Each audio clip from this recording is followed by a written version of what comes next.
Welcome to the Streets and People podcast, where we explore having more transport options that are less hassle to use. Hosted by GetAroundCaboolture, we bring you 3 types of episodes.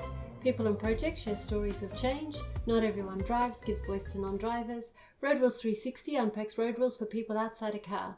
Music by Grand Project, and let's make our Grand Project reimagining streets made for people. Today we're doing one of our People and Projects episodes. I'm here in the studio with Blair Turner from the World Bank, I think it is. So I'm not quite sure actually where you fit into the picture. It's a good first question. So I do actually wear a few different hats now. So my last full-time role was with the World Bank, and I was based in Washington, DC, working globally. More recently, though, I've moved back to Melbourne. I still work for the World Bank, probably about a third of my time, but I've got my own consultancy now looking at anything to do with road safety generally is my areas, but working within Australia and internationally still as well. The work I've just published really is from Austroads, but the conversation today is based really on my own thoughts and ideas. We can't attribute that to Austroads. If you want to read Austroads' take on this stuff, they've got plenty of published documentation. I know about you because you had been at a conference and you posted about road safety. Glad those posts are reaching the audience.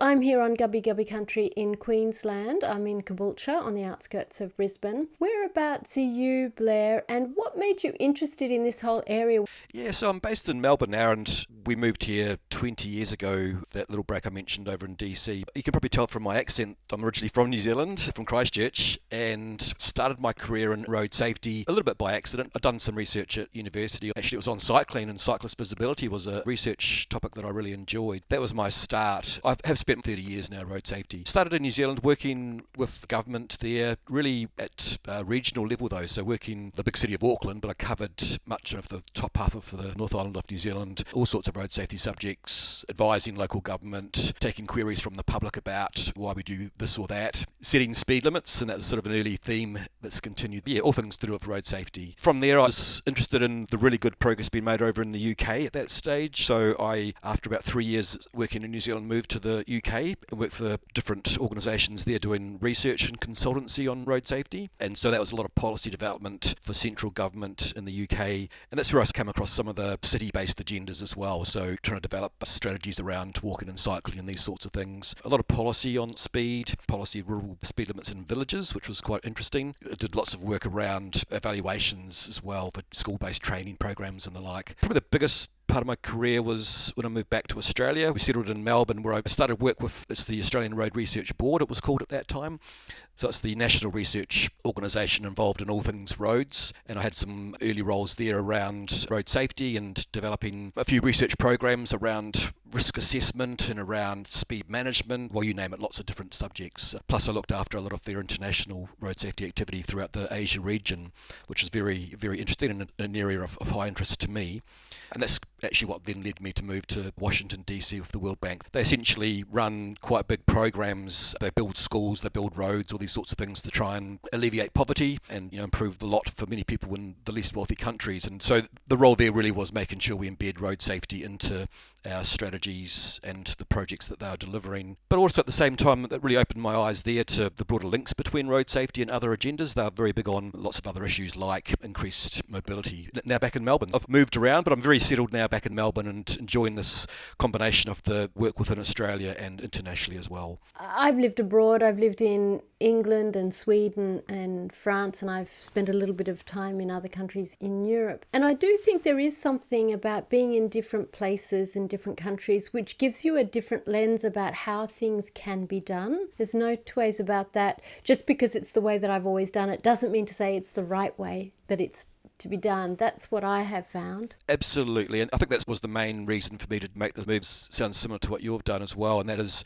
just to get first-hand appreciation of different approaches to the problems. What I find though is that the problems are often very much the same, even though the context is a little bit different. And even working in the countries and the developing world, I did a lot of work in Africa, and I've just been to Nepal and off to Bangkok on the weekend. So even these countries that seem quite different in terms of the culture and context, the issues are very much the same. It's a lot of the same concerns people have, particularly in this road safety space. It is a big issue in every country in the world, and we do need to do a lot more. And there are these interesting links to other agendas through that as well. Just before you came on air, you mentioned working in the Pacific in livable cities. Would you mind just explaining what livable cities is and what it's like to do that in the Pacific compared to here in Australia? Yeah, it's a really good case study. There is a lot of interest from the World Bank in supporting countries in terms of this livable cities agenda. And it was really, in the Pacific Islands particularly, they import a lot of vehicles. A lot of those are second-hand, old vehicles that only last maybe a year, and then they're sort of driven into a lagoon and they rust out. And there's been this movement to quite a lot more motorisation of transport in these countries. They're not massive countries, but there's more and more cars, less people walking, and there used to be quite a strong cycling culture as well in many of these countries previously, but that's kind of changed over the last generation or so with the access to cheaper cars and motorcycles. So the whole idea there was just to try and put in place the right environment to actually move more towards active modes of transport, particularly walking and cycling, and that's less cost on the economy there for importing these cars, less cost for importing fuel, and less damage when these cars rust out on these beautiful beaches. These sorts of issues are quite significant for them. Doing things like putting in place the provision to make walking and cycling safer. The part that I was most involved in was around the setting of safer speeds. The whole idea that there's high speeds really puts people off walking and cycling. If we can manage speeds and put in place the facilities to encourage safer walking and cycling and easier access as well, then we'd expect this movement to these more active modes. The benefits are massive. It's obviously the lesser cost in terms of importing vehicles and the rusting vehicles. It's also the broader health perspective there as well. So many of these countries, they suffer some quite significant health issues, severe diabetes, etc., mainly because people are actually now more sedentary and they are just driving even for short journeys. So if we can even get a very small shift back towards more active modes, more walking for these shorter journeys, perhaps a bit of cycling, then we expect some quite large health outcomes. So all these agendas tie quite closely together.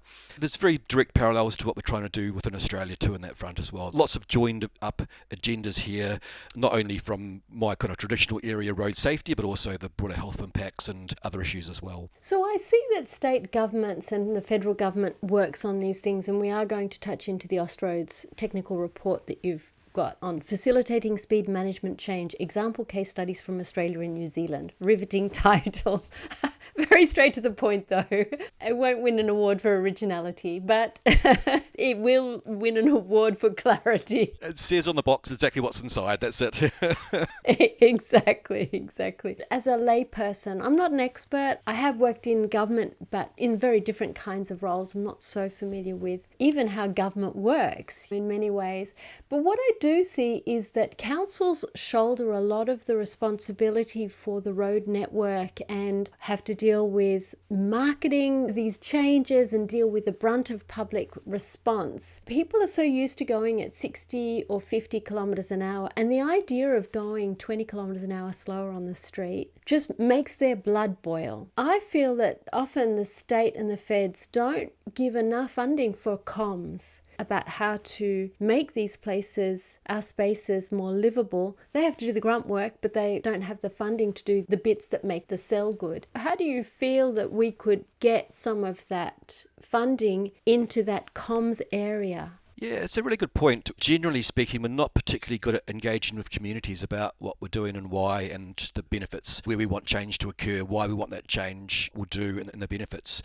That's a really big gap, I think, and I don't think state government or federal government quite appreciates that gap right now. A lot of the agendas they're setting, they're trying to move things in certain directions, but there is reluctance, and for good reason. People don't understand, or people have got misperceptions about some of the outcomes we're after here. And there's definitely some great lessons within Australia and internationally where we've had failures in attempts at policy change, where perhaps amounts spent on, say, infrastructure change, but very little to actually support that change and explain what we're trying to do and why. And look, speed management, the area that I spend a lot of time in, is a really good example of this, where, to be honest, road safety more generally, some of the infrastructure solutions that we would like to use, the community don't understand what we're doing and why, and they see the disbenefits, which that's very valid. If you're on a journey and you've seen a bunch of roundabouts and it's slowing you down, you don't know that each of those roundabouts are there for a certain reason, and the safety benefits from some of these things are absolutely astronomical. The value for money proposition for some of our infrastructure solutions is absolutely massive. But if you've got some lack of communications about what we're doing and why, all people see is this disbenefit, and I can fully understand that. So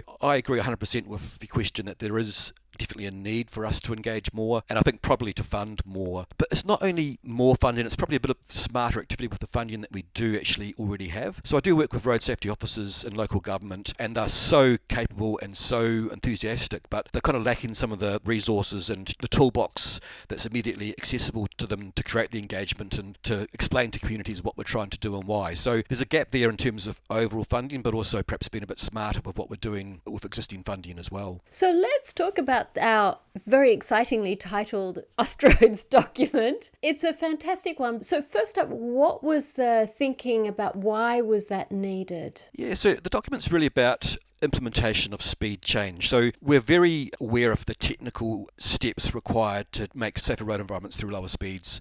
It's not just lower speeds, by the way. There's some situations we want to move people more quickly, freight and people. So what is it that needs to be in place at those locations to make them safe as well? Technically, we know what we should be doing and why, but we've been really finding it difficult to actually implement the change. And a lot of that's down to the question you've just asked around that community understanding and engagement. So just taking a step back, the speed issue, from the research, and I've done a lot of research on this in many countries now, we know looking at the in-depth police data that it doesn't matter the cause of the crash. It could be distraction, could be someone who's impaired by alcohol, whatever it might be. There's lots of causes to crashes, but in more than half of the cases, speed will be a factor either in the reason the crash happened in the first place, but probably more importantly in the outcome afterwards. So if you've had a crash and it was because you were distracted, if you're going at 80k per hour and hit a tree versus 50k per hour, then there's a totally different outcome. So when we talk about speed, it's those sorts of issues that we're trying to address. But there's been barriers, and I think a lot of those barriers are due to lack of communication and often due to misperceptions. And I'd come up across this a lot in a lot of the international work. And so it was trying to really capture some of the things that were being done that actually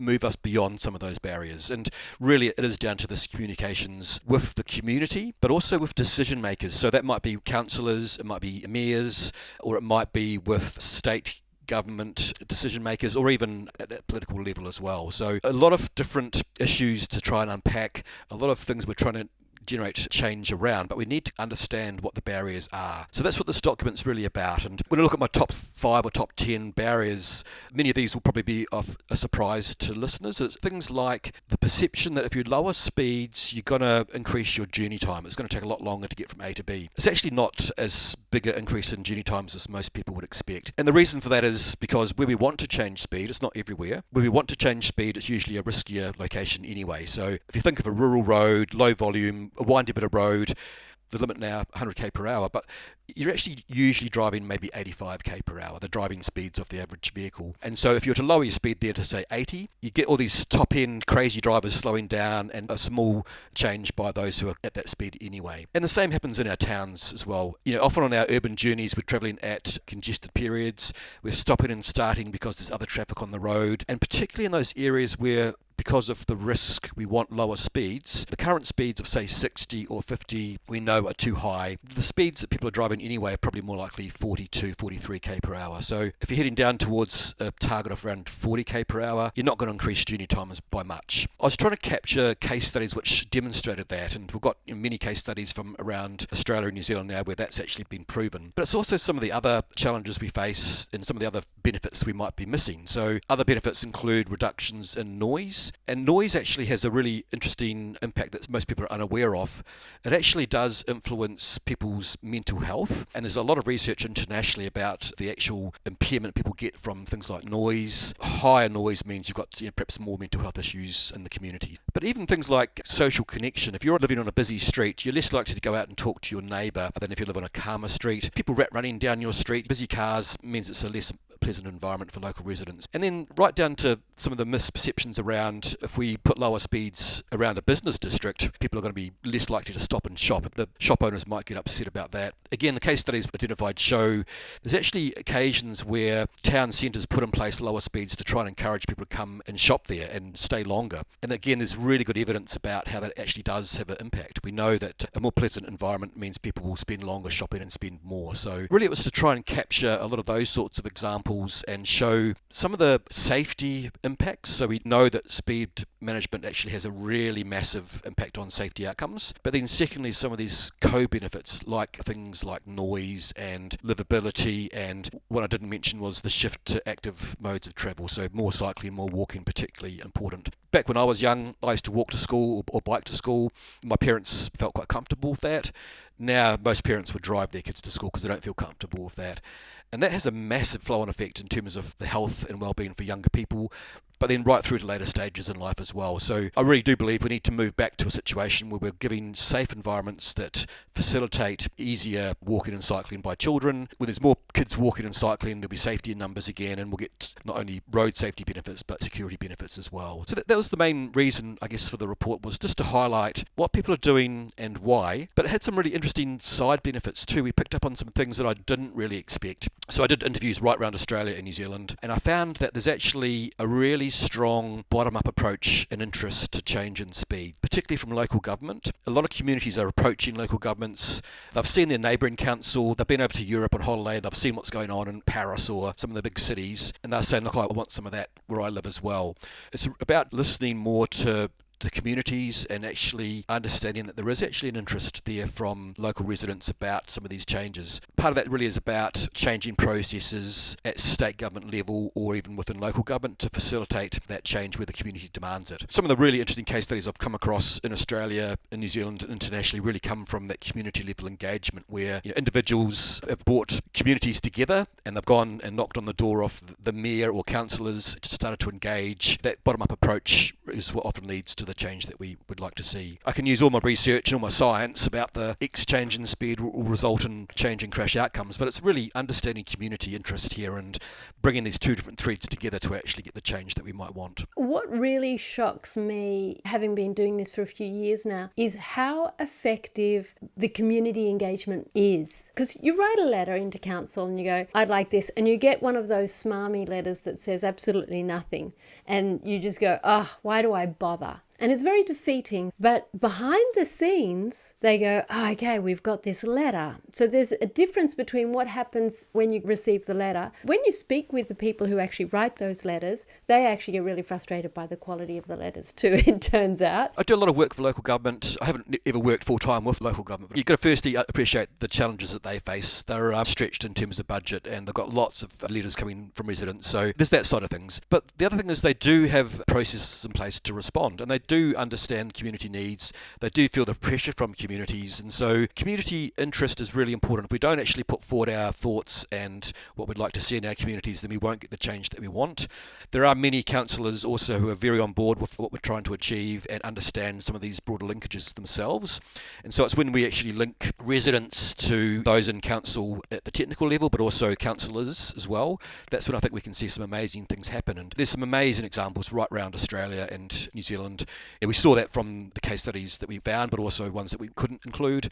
And it really seems to be that there is a bottom-up approach. There is a real interest at local level. It's sort of happening a little bit in Queensland, probably more so in Western Australia and even in New South Wales. And to be honest, every state I've looked at, I've seen this increased interest at local level. I don't know what that reason is. Maybe, like I say, it's because people are travelling more and almost the domino effect now that we see one council pick up a good idea. I live in a certain part of Melbourne where I'd love to see some change happen as well, and I go to other parts of Melbourne and I think, these guys have got this fantastic environment. I could walk in a more enjoyable area and I could go to a cafe or whatever it might be, have a beer outside on a Friday night, whatever it might be. I want that as well. So I can see why perhaps from that perspective there is increased interest at that local level, but we need more of that. One thing I'd add though is I think we're actually quite poor in Australia, particularly compared to other regions in the world, to actually organise ourselves as communities, come together and present our arguments. So I've seen this happen very well overseas, very successfully. So the classic example I use is over in New York, where it was the Mothers Against Drink Drivers, I think it was, who basically they went and knocked on the door of the city mayor and they demanded better safety for New York City. And you may have seen some of the photos of change there over the last 20 years, but that's how it kind of started. They had the science, they knew what the benefits might be, but it was really when pressure came on from organised groups that they actually generated that change. Similar in New Zealand, there's Students Against Dangerous Driving, there's the New Zealand version of Brake. Latin America is huge on this. They've got lots of organised groups, similar in Asia. We lack it to some extent in Australia. There's emerging groups which ideally would really harness all that enthusiasm and present our arguments in a more coherent way. Because what we're up against is, and I hear this when I drive around on the radio in the car, you get the vocal minority who might be putting their case forward, and people think that's the common view. But the surveys we've done and captured through these case studies again as well is that we know that those vocal minority voices aren't actually representing the majority. As an example, in the speed space, we know from our surveys, when you explain to people, this is what we plan to do, this is why, someone died here, or this is a high-risk location, we want to lower speeds. Currently, you're driving at 35k per hour, we want to change the speed limit down to 30. This will be the impact on your journey time. The vast majority of people will come back and say, it's a great idea. So if you ask the community, surveys that we've done, I've done 80% support for the speed change. We go back a year later and ask them, what do you think of that change now? And the support's actually increased. The people that were fearful actually jump on board as well. So what we need to do perhaps is organise better and present our case more clearly to counter what's often that vocal minority voice, which decision makers are very mindful of. And so there's no balance to that conversation. Every individual's got a voice and is entitled to opinion, but we need to present all sides of the story, and I think you'll find that the silent majority is the ones that really want a safer environment for their kids and for themselves. Because the funny thing is, from this case studies work, what I found to be the biggest gap was this lack of community engagement and understanding. And by community, let's broaden that out. It's community, you and me as we live in our streets, but it's also the decision makers who make decisions on our behalf. So whether that's in council, technical staff, elected members, similarly at state and then at federal level as well. So now we've got all the evidence we need about some of these issues, and we just need to be better organised in that engagement. State governments and local governments have been a little bit fearful of communities coming and knocking on their door because they're busy and it's going to take more of their time. But if we do this in the right way and bring evidence and be very rational about what we're doing, we are able to convince. But that's where I think we lack that organisation to perhaps make a coherent argument and put forward the case. I've been doing this a couple of years now, and I would have to say it's really hard to get anybody to do anything. Everybody wants it done, but no one wants to be part of the doing. Everybody says, yeah, but oh no, I don't. I'll let you do it. So how do we get people to realize that they are part of the community? Is it this thing where, well, I'm a customer, I'm entitled, that everybody else should be doing it for me? They no longer feel like they're citizens or residents. Is it that we all live in tenanted accommodation and we all have to move around so much? What is your sense about why there's no community engagement? Yeah, it's a really interesting question, and probably lots of reasons, and probably all of those ones you mentioned and more. Part of the issue is we probably don't know what's possible and what you can achieve as an individual, or more importantly, when you connect with others. Come back again to road safety. We talk about a road safety toll. People expect out of a byproduct of transport, people are going to be killed or injured. We're turning that on its head now in Australia and internationally with a safe system approach. We no longer expect deaths and serious injury as a byproduct. We need to be really changing our conversations about understanding that there is a problem in the first place, but also that it can be solved. And that's got parallels to this conversation, that I don't think many people realise that there are things that can be done. And some of these things are actually very cost effective. There's grant funding around where people can actually get budgets and do things.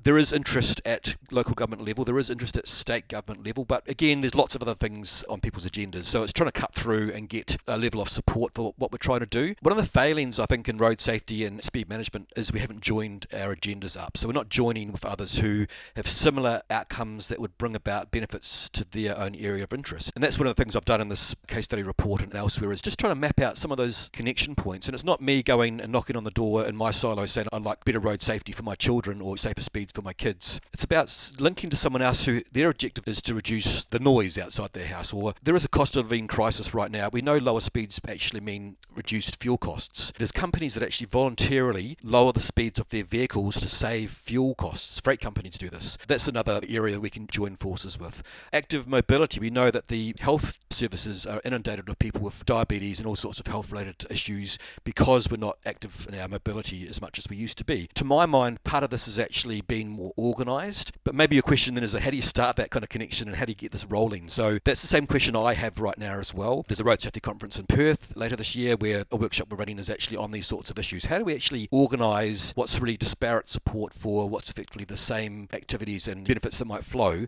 How do we actually get this rolling? My belief is that if we can somehow harness enthusiasm and link people together, we can end up like New Zealand's break is a good case study. An organisation there, similarly Students Against Dangerous Driving in New Zealand and other organisations break over in the UK, where they've actually got a critical mass now. They've now got the ability to link into the resources that are already available. You know, I've written lots of resources, there's websites on all this stuff. It's about knowing where to go, and if it's one person in the darkness trying to understand what can be done, that's a really tough ask. But if you're joining together with 2 or 3 people and at least one of those people have got access to this knowledge, then we can bring that good practice and know the steps we need to go through, and it makes life easier. And then we do get to the stage where it's like a domino effect. We get local government might try this at one location and it works, and then it rolls on and it then spreads. So I think we're getting closer to that stage in Australia now. We are seeing really good examples, and we are seeing people learning from the examples in neighbouring councils. It's a matter of just trying to accelerate that a little bit more. So I believe it's not a matter of if we get the change, it's a matter of when. So in that research space that I operate, in that kind of advocacy space, it's about trying to escalate that process. Because I know every day we delay, there's people dying on the road, literally dying on the road through road injury, but also through broader health impacts as well. So the silo issue is just a massive problem. I speak with a lot of people, and I speak with people all over the place, and it just so happens that yesterday I was at an expo and there were a whole lot of council stallholders, and one of them was from Sport and Rec. And I learnt that they have learn to ride bike programs. So I was like, woohoo! I had no idea Sport and Rec did that. So then I connected somebody from the active transport team in at council with them to go, by the way, you may not know that you guys are on the same team. Councils are massive organisations. I know people who work in a council and they go, yeah, I just don't feel that I'm allowed to. It's like everything has to go through the boss,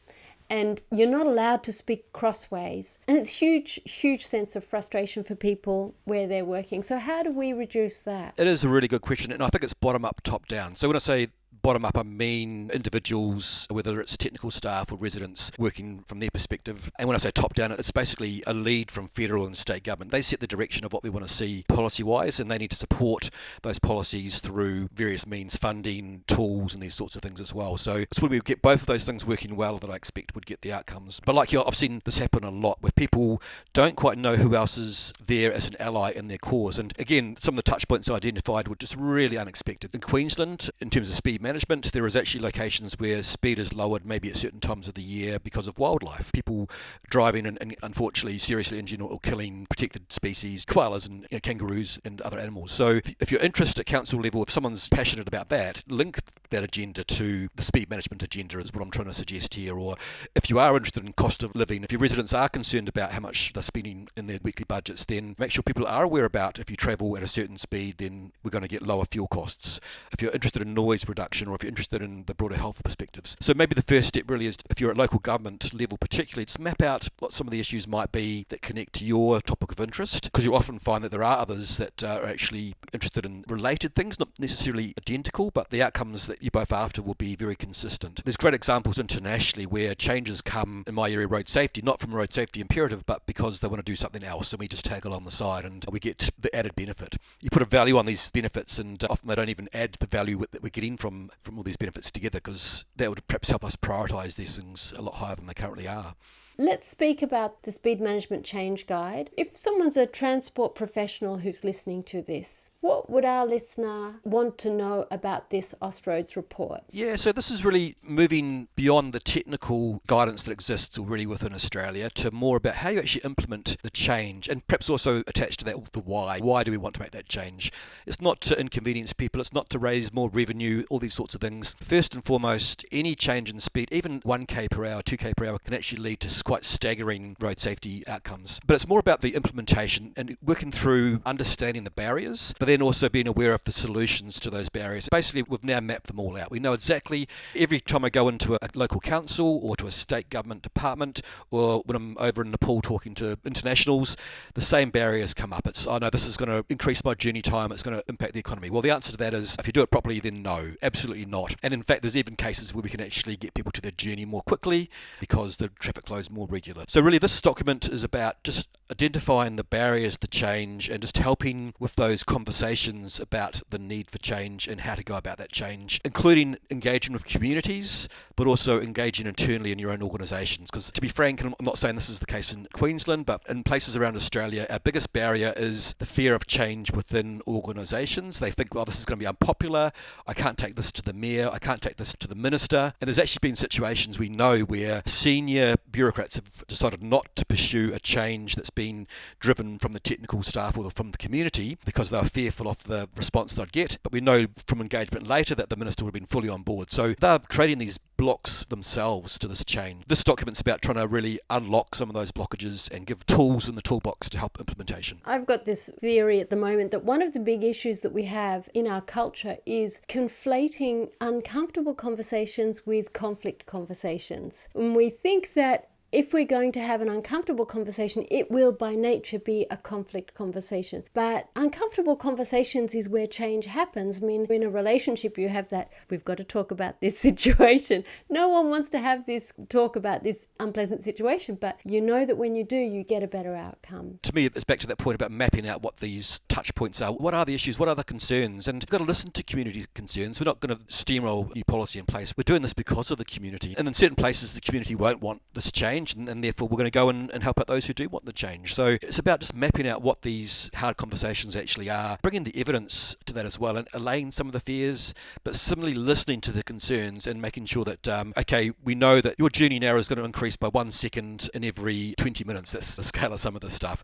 We're going to listen to your concern. We're going to tell you that yes, there will be that small increase in journey time, but here's your other benefits, and making it a thorough conversation and making sure people are aware of the full set of implications here. And if somebody's in the community, what do you suggest they can do to lower our street speeds? Community does have a really strong role to play here. Back to that point about, as an individual, yes, you can go and make contact. I've tried this in my own street, 30 years in road safety, and I can't get traction with my own council. So I know the barriers.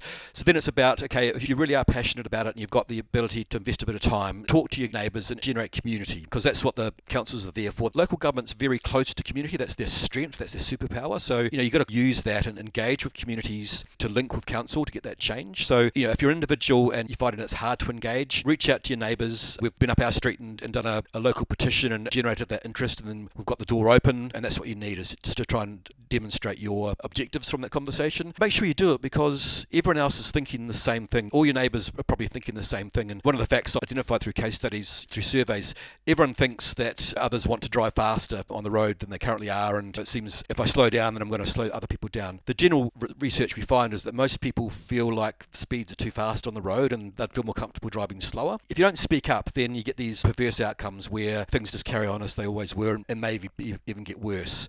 So we need to let decision makers know what we want to achieve in communities, whether that's at local government level, which is where communities can easily engage, or if you're a bit more organised at state government level as well. So that's probably the direction to go in. Yeah, that's a good point. I've got this idea that if you form a group of 6 and one of you writes a letter to council once a month, and then every 6 months, everybody writes a letter. You can imagine you do that for 2 years. That's a lot of letters. That's 24 letters saying, this is a problem that we've got. You don't want to have the same person writing the same letter every month, because then they just shut down that conversation. They go, oh, she's a difficult person or he's a difficult person. You don't want that. If you spread it out in amongst your family and friends and neighbours, then you can, I think, start to shift the conversation. Absolutely. But bringing a bit of evidence, and that sounds harder than it really is, because you can jump on the internet and find good quality summaries of this sort of stuff, but also look at your surrounding local government area. If they're doing it, then how did they achieve it? And they'll be promoting amongst their networks about their successes. And let's put a bit of pressure on our own local governments to make the change. Generally in Australia, we're falling behind the rest of the world in road safety,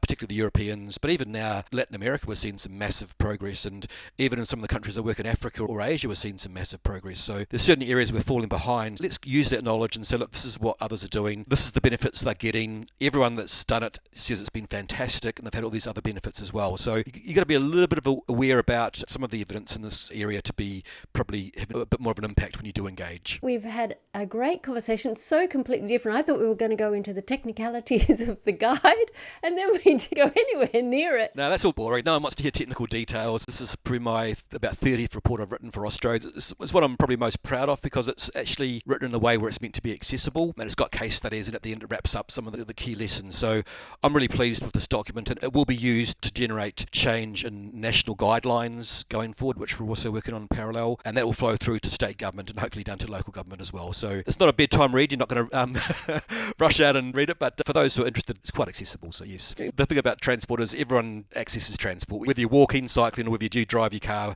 from A to B, or whether you jump on the bus. So transport, everyone knows something about it and it has an opinion. What I'm trying to change actually is some of our opinions are actually based on myths. So if you can start to spread the truth around a bit more, maybe we can get a bit more change here. There's cheap options for councils. There's tactical urbanism, which we've tried as well, which is just very cheap, give it a trial, and a bit of paint. It only costs a couple $100 type stuff now as well. So there's easily accessible stuff you can do if you get the right person at council to come on board. Well, thank you very much. Any concluding remarks? Anything else you would like to add? You know, you could keep me going all day. It's a passion of mine, and road safety and speed management and these broader linkages too. But no, that's been great, and thanks for the series that you run. It's a great podcast. Thanks so much, Blair. I really appreciate you coming on the show. Thank you for listening to the Streets and People podcast. If you enjoyed this episode, share it with someone who'd find it helpful.